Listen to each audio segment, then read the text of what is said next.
Morning बच्चों, आज हम कक्षा 8 के चैप्टर नंबर 2 की बात करेंगे। उसके इम्पोर्टेंट क्वेश्चन देखेंगे। पहला, जिसका चैप्टर का नाम है सूक्ष्म जीव मित्र एवं शत्रु। सूक्ष्म जीव मित्र एवं शत्रु के रूप में कैसे काम करते हैं, जिसमें पहला क्वेश्चन है सूक्ष्म जीव किसे कहते हैं।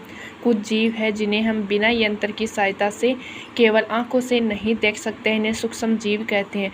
यानी इनको हम ओनली सूक्ष्मदर्शी की सहायता से ही देख सकते हैं, नग्न आंखों से इन्हें नहीं देखा जा सकता है। सूक्ष्म जीव को कितने भागों में बांटा गया है। सूक्ष्म जीवों को 4 भागों में बांटा गया है। जीवाणु, कवक, प्रोटोजोआ, शैवाल। जीवाणु का एग्जाम्पल है स्पाइरल जीवाणु, जड़नुमा जीवाणु। कवक का है राइजोपस, पेनिसिलियम, एस्परजिलस। प्रोटोजोआ का है अमीबा, पैरामीशियम। शैवाल का है क्लेमाइडोमोनास, स्पाइरो, गायरा। अगर एग्जाम में इसी तरह से हम इस क्वेश्चन के आंसर को लिखते हैं तो एग्जामिनर का ध्यान इसी क्वेश्चन पे ज़्यादा जाएगा और ये पूरे में से पूरे नंबर आपको देंगे। जी, अगला क्वेश्चन है जीवाणु विषाणु जनित रोगों के नाम बताइए। पहला है जुकाम, इन्फ्लुएंजा, खांसी, पोलियो, खसरा। इन्फ्लुएंजा का सेकंड नेम है फ्लू। चौथा क्वेश्चन है प्रोटोजोआ जनित रोगों के नाम लिखो। पहला है अतिसार, दूसरा है मलेरिया।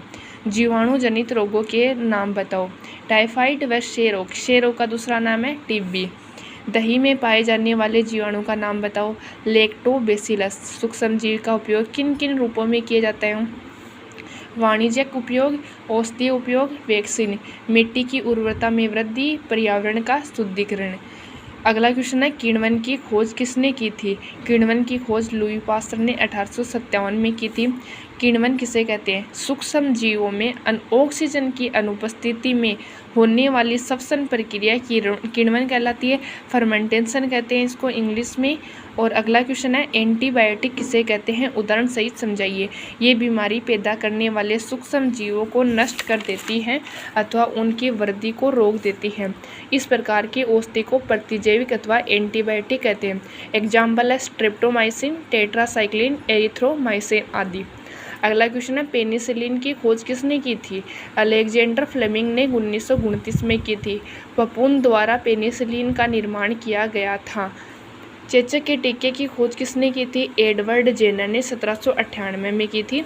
अगला क्वेश्चन है नाइट्रोजन स्थिरीकारक किसे कहते हैं। कुछ जीवाणु व नीले हरे शैवाल वायुमंडलीय नाइट्रोजन का स्थिरीकरण कर सकते हैं। इस प्रकार मृदा में नाइट्रोजन का संवर्धन होता है तथा उसकी उर्वरता में वृद्धि होती है। इन्हें सामान्यतः जैविक नाइट्रोजन स्थिरीकरण कहते हैं। अगला क्वेश्चन है रोगाणु किसे कहते हैं। कुछ सूक्ष्म जीव मनुष्य, जंतुओं व पौधों में रोग उत्पन्न करते हैं। रोग उत्पन्न करने वाले ऐसे सूक्ष्म जीवों को रोगाणु अथवा रोगजनक कहते हैं। अगर ये बोलते कि रोगाणु किसे कहते हैं तो भी यही एक डेफिनेशन लिखते हैं, और अगर रोगजनक पूछ ले तो भी यही डेफिनेशन लिखनी है। इसमें एग्जाम में कंफ्यूज मत होना, क्योंकि ये क्वेश्चन कंफ्यूज कर सकता है, ज़्यादा नहीं कर सकता, लेकिन आपको ध्यान रखना है इस बात का। अगला क्वेश्चन है संचरणीय रोग किसे कहते हैं। सूक्ष्म जीवों द्वारा होने वाले ऐसे रोग जो एक संक्रमित व्यक्ति से स्वस्थ व्यक्ति में वायु, जल, भोजन अथवा कायिक संपर्क द्वारा फैलते हैं, संचरणीय रोग कहलाते हैं।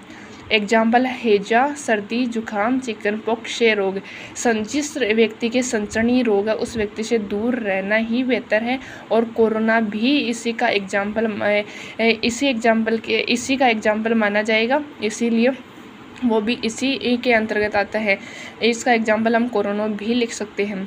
अगला क्वेश्चन है डेंगू की वायरस का रोग वह क्या है। मादा एनाफ्लीज मच्छर। एंथ्रेक्स रोग की खोज किसने की थी।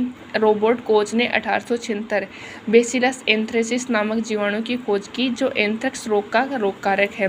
एंथ्रेक्स एक ऐसा रोग है जो पशुओं से मनुष्य में फैलता है, जिसके कारण पशुओं का पोस्टमार्टम नहीं किया जा सकता है, क्योंकि मनुष्य इसका पोस्टमार्टम इसलिए नहीं करता है क्योंकि ये पशुओं से सीधा संपर्क में मनुष्य के आता है, इसीलिए इसका पोस्टमार्टम नहीं किया जाता है। अगला क्वेश्चन है खाद्य परीक्षण के रासायनिक उपाय कौन कौन से हैं। नमक द्वारा परीक्षण, चीनी द्वारा परीक्षण, तेल व सिरके द्वारा परीक्षण, गर्म व ठंडा करना, भंडारण व पैकिंग। नमक द्वारा अचार को सुरक्षित रखते हैं, चीनी द्वारा हम आंवले को सुरक्षित रखते हैं, तेल व सिरके द्वारा भी अचार को सुरक्षित रखा जाता है, गर्म व ठंडा करके, भंडारण व पैकिंग द्वारा भी हम सुरक्षित रख सकते हैं। अगला क्वेश्चन है, परिरक्षक किसे कहते हैं? नमक व तेल का उपयोग सूक्ष्म जीवों की वृद्धि रोकने के लिए सामान्य रूप से किया जाता है, अतः इन्हें परिरक्षक कहते हैं।